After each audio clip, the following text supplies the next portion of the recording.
Troy Abbs enters his 9th year as the head coach of Trine University football. Coach, how are you? I'm great. Feels like yesterday. Yeah, right. We're back at it. So you get a little bit of break over the summer, I hope. Do you get any vacation time, any trips with the family? A lot of travel softball and travel baseball and Little League softball for the Abbs family. It's pretty busy.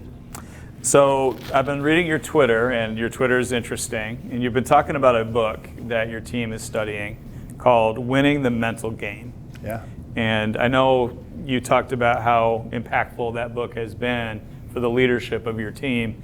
I wondered if you could talk a little bit about the book and how it's had an impact on your team. Yeah, it's a fantastic book on having a championship mindset, written by Amber Selking. Amber married former Trine football player Aaron Selking, that was in 2010 the MIAA Defensive Player of the Year. So we kind of made that connection, but when she put out the book, I had to get a copy, and is outstanding. Amber has been the team psychologist for Notre Dame and is now the team psychologist for LSU. So she followed Coach Brian Kelly. Just, there are a lot of things that when you read the book, there were a lot of aha moments. Just very simple things broken down in a way that an athlete can understand how, what they put in to their brain has a huge effect on not only their physical performance, but also, their mental well-being. And we spent a ton of time during camp. We just finished the last lesson of the book, and then we'll have some review sessions as the season goes on. But we had 9 sessions with our mindset panel, with our ownership, what we called our ownership panel, and they've done a tremendous job of using the lessons from the book and taking those to our team. Awesome. You guys have been busy, not just on the practice field, but helping out around the community. You had a day the other day. You helped out Angola City Parks. You worked at Pokagon. Community service has always been something that has been important to you. Why is that a part of your program? Well, number one, we want to do everything that we can as a university to be part of the community, not just in the community. We want to be part of the Angola community and really show that we're thankful for the amount of support that they give us. I mean, we've had the top attendance in the MIAA for over a decade, and that's because people in the community come and support us. That doesn't happen at every Division III school, and it's something that makes this football program special. The other thing that we want to do is we want to build the brand of our players. Everybody has a brand, and that's right. People are going to get paid when they go out and look for a job or get a job or not get a job when they leave here, depending on the brand that they have, and having a few community service items on their resume. If somebody's here for their freshman and sophomore year, they'll have 2 items that are on their resume that show that they're a we us ours kind of person, not a self-centered type of person. I think that those are the types of people that employers want to hire. That's great. And to take it even further, I mean, serving is part of our mission statement as a university. So I think it's a huge part of what we do to develop the type of person that Trine University puts out in the workforce. So your team, let's talk a little football. Your team has been preseason ranked 3rd behind Alma and Hope. As you take a look at the conference this year, it's always a really tough Division III conference. Right. What do you think? I mean, what do you think about the preseason poll, and what do you look at going forward? The preseason poll, especially this year, is crazy. You don't know who's coming back. You don't know who's in Division III. You don't know who will return from year to year, and especially with the transfer portal. People have no idea how many starters we have coming back. We have no idea how many starters Adrian has coming back, or Olivet. And let's face it, the MIAA, anybody can beat anybody any day of the week. I know that's quite cliche, but it takes us overtime to knock off Olivet. The Adrian game was a nail biter. We lost by 1 to the second team place in the conference. We snap the ball over or have a bad exchange on a punt, and Hope scores in one play and we lose by 4.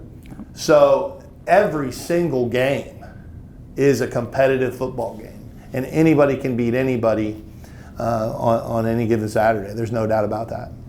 You kind of answered my next question already with that answer, but I'll give it to you anyway. 7-3 last year, 3-3 in the conference with a couple of heartbreaking close losses. Right. Obviously, you want to be at the top of the conference this year. What are those little things that it would take to push that conference record up a little bit? Well, it's the 4 or 5 plays a game. Right. That determine whether you win or lose. And it's and you never know what those 4 or 5 plays are going to be. Now, as coaches, we try to forecast that, so that we practice those moments, and we're usually pretty lucky and hit most of those moments, and then that gives our guys the best chance to succeed. But I think that you go through what you did well, what you didn't do well in the previous year, and one of the things that we did a poor job of is our offense inside the 10-yard line wasn't very good. We led the country in field goals attempted. That is not something you want to lead the country in statistically. We did field goals made as well, so that was a plus. But when we get the ball inside the 10-yard line, we've got to finish. We've got to finish drives, and we've made some changes schematically and with the personnel that'll help address that. And we've got to get better on the goal line on defense as well. So those are things that we look at that are keys to winning a conference championship. It seems like you and I were sitting in this very room yesterday talking about Alex Price as a freshman. Right. And now he's a senior. Right. He's a dual threat guy. He's had a lot of great moments for trying and won a lot of football games. For him to go out a champion, like you say, that league title that I know he wants so desperately, and we all do. Is there any room for him even to elevate his game going into his senior year? I think he has. I think if you were to ask him how seriously he took the weight room until last winter, I think he would tell you that there was a shift in his mindset and how he approached the weight room. I think there was a shift in how he approached the summer. He went and stayed in Florida with Klein over the summer, and they parked cars and worked out and played catch. So whenever you have that type of dedication during the off season, it's going to pay. It's going to pay off big time later on down the road. Zane Kirby gone. He was a workhorse for you. Zane Kirby is back in action. Oh, he's back. We are going to return. Let's go, Zane. Every fifth-year offensive player that we could have returned. So we will return actually 12 guys that have started a football game offensively this year. So Kirby's a guy that you're comfortable with in the running game. You used a lot of different guys last year in that spot. And is it still kind of is it running back by committee for everybody now in Division III? I the running backs, you think about what they do each and every play. Yeah. They run as hard as they can, and they get hit hard. Yeah. So it does take a committee. Typically, we'll have 3 or 4 guys that get carries in a game, and we've got some talented freshmen that are really, really doing special things during preseason camp. And we'll see. We'll start talking names a little bit later, but we're very, very impressed with the running back situation that we have coming in. My favorite player on your team has been Keyshawn Amison. I'm not embarrassed to say that. Oh, I hear you saying big play key all the time. Yeah, it seems absolutely. like when you need a big play, he would step up and give the big play. And he's not alone. Mm-hmm. Your defensive lineman with the pass rush has been fantastic. You got some boys down there.